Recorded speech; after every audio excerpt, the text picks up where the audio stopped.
They say every town hides its secrets, but what if some are buried beneath our feet? I found myself drawn to an abandoned library, lured by whispers of a hidden tunnel. An old map revealed a passage, but a child's voice echoed in my mind, warning me to turn back. Ignoring the chill creeping up my spine, I pried open a trapdoor and descended into darkness. Then I saw it, a single shoe, stained with blood. My heart raced as I pressed on, stumbling into a hall of portraits. Their eyes seemed alive, watching me, and one whispered, "You shouldn't have come." Panic surged as shadows twisted around me, and in that moment, I realized too late, I had taken their place. Now, I'm trapped, forever part of the story meant to stay buried. It makes you wonder, is it just a really good story, or is there actually something more to it? Yeah, I mean, that's the question, isn't it? Right. Like, where does the storytelling end and where does reality begin? Right, exactly. So, okay, let's start with the library itself. I mean, both of these people, they describe this, immediate sense of dread when they step inside. Yeah, abandoned places definitely have a certain vibe to them, Yeah, for sure.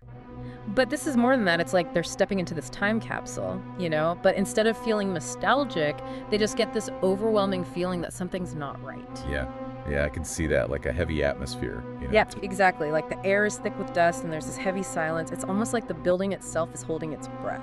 Okay, so creepy abandoned library check. What else is going on here? Okay, well, so then there's this hidden tunnel beneath the library that they both find. A hidden tunnel. Okay, so like a secret passage or something. Yeah, it was marked on this old map that they both found, and both of them, they sensed danger, immediately as they started going down into it. Oh, wow. So even before they got down there, they knew something was off. Yeah, and get this, one of them even found a shoe down there. Just a random shoe. What was it doing there? It was just lying there at the entrance to the tunnel, and it was stained with blood. Oh, God. Okay. That's not good. I mean, talk about a red flag, right? Right. What would you do if you saw that? Would you keep going?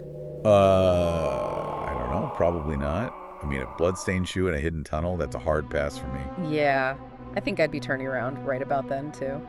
But, okay, so there's something else. Even before they find the tunnel, they both mention hearing this child's voice. Okay, wait, so there's a kid down there in this tunnel with a bloodstained shoe.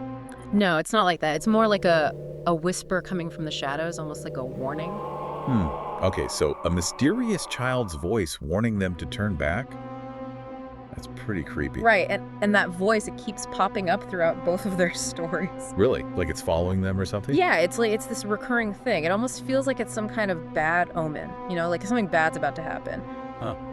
So we've got this creepy abandoned library, we've got a secret tunnel with a bloodstained shoe, and now a mysterious child's voice that keeps popping up and giving warnings. Okay. Well, this is where it gets really interesting. So they both discover this hidden hall. Another one. Okay, so first, the tunnel, and now a secret hall. This library is full of secrets. I know, right?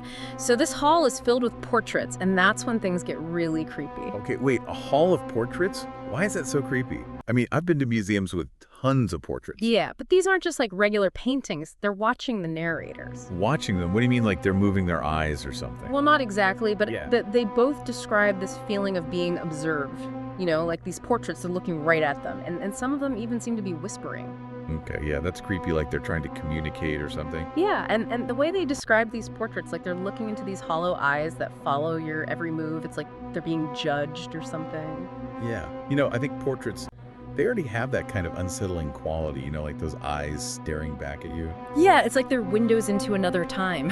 Like these people are trapped there in those paintings just watching us. Right. It's almost like they're trying to tell us something or warn us about something. Yeah, like they're saying, hey, don't be here, you shouldn't have come. Oh, okay, so we've got watchful portraits and we've got this whispering child.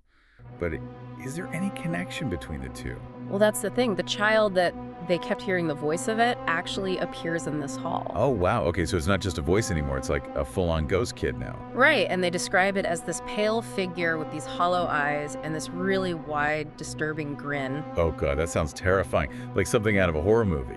And it gets worse because it tells them that they can never leave. You can never leave. Okay, yeah, I'd be freaking out at that point. I mean, that's terrifying.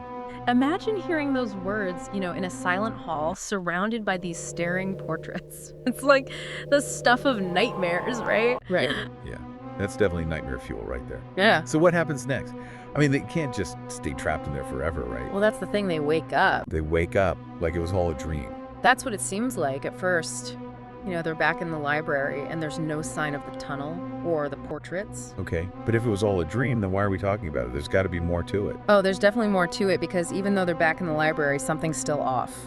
What do you mean? Like, what's different? They can still hear the whispering and the laughter. It's like it followed them back from that other place. So it's like a piece of the nightmare is still stuck with them even though they're awake.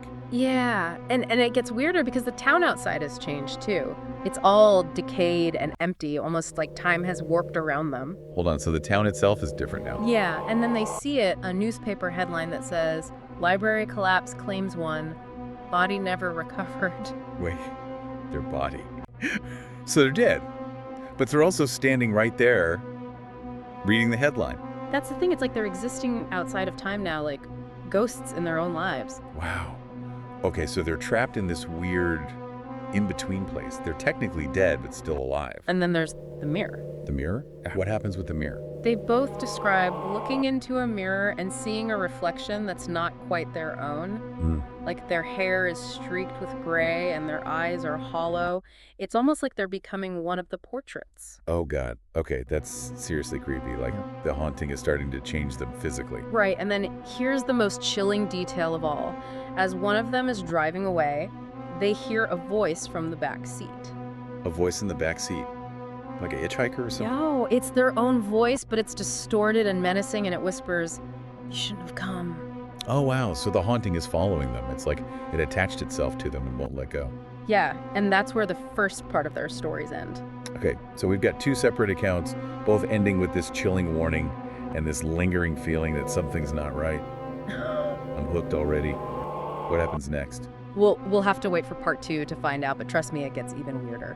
Okay, so these stories are definitely creepy, no doubt about that. But what do you think is really going on here? Like, we've got all these shared details, the library, the tunnel, the portraits, the child, the newspaper headline. It's almost too perfect, Yeah, it's almost like it's been scripted or something. Like they're following a template. Right. It's like, okay, how is it possible that both of these people experienced all of these same elements? It's a little suspicious, don't you think? It does make you wonder about, the power of suggestion and shared narratives. What do you mean?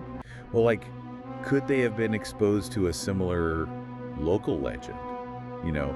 Like an urban myth or something that kind of seeped into their subconscious and shaped their experiences. Yeah, like an urban legend about the haunted library, and maybe they both heard it without realizing, and it just kind of stuck with them. Right. Or maybe even one of them read or heard the other's account, even subconsciously, and that influenced their own retelling. You know how it is sometimes you hear a story and it kind of gets mixed up in your own memories? Oh, yeah, totally. It's like that game Telephone where the story changes a little bit each time it's told. Exactly. Yeah. And the human mind is just so susceptible to suggestion, especially when it comes to fear and the unknown. Our brains are wired to look for patterns to try to make sense of the world around us. Right, like our brains are always trying to fill in the blanks, and sometimes they come up with some pretty wild stuff. Exactly. And so in a heightened state of anxiety, like when you're exploring an abandoned library, it's not surprising that our imaginations might run wild and start filling in those blanks with details borrowed from other stories or other fears. Oh, yeah, totally. I mean, I remember when I was a kid, there was this supposedly haunted house in my town, and everyone had these stories about it, ghosts in the attic, lights flickering, strange noises at night.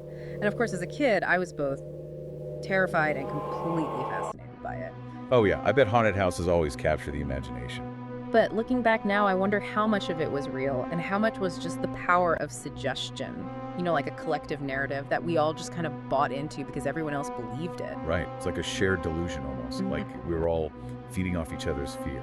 So you're saying these stories about the abandoned library could be a kind of psychic contagion, like the fear itself is contagious, and it spreads from person to person through stories and rumors and shared anxieties. Precisely. And let's not forget about the physical setting. Right. Abandoned places, especially places with a history like this library, they tend to evoke a sense of unease, a feeling that we're trespassing on forbidden ground.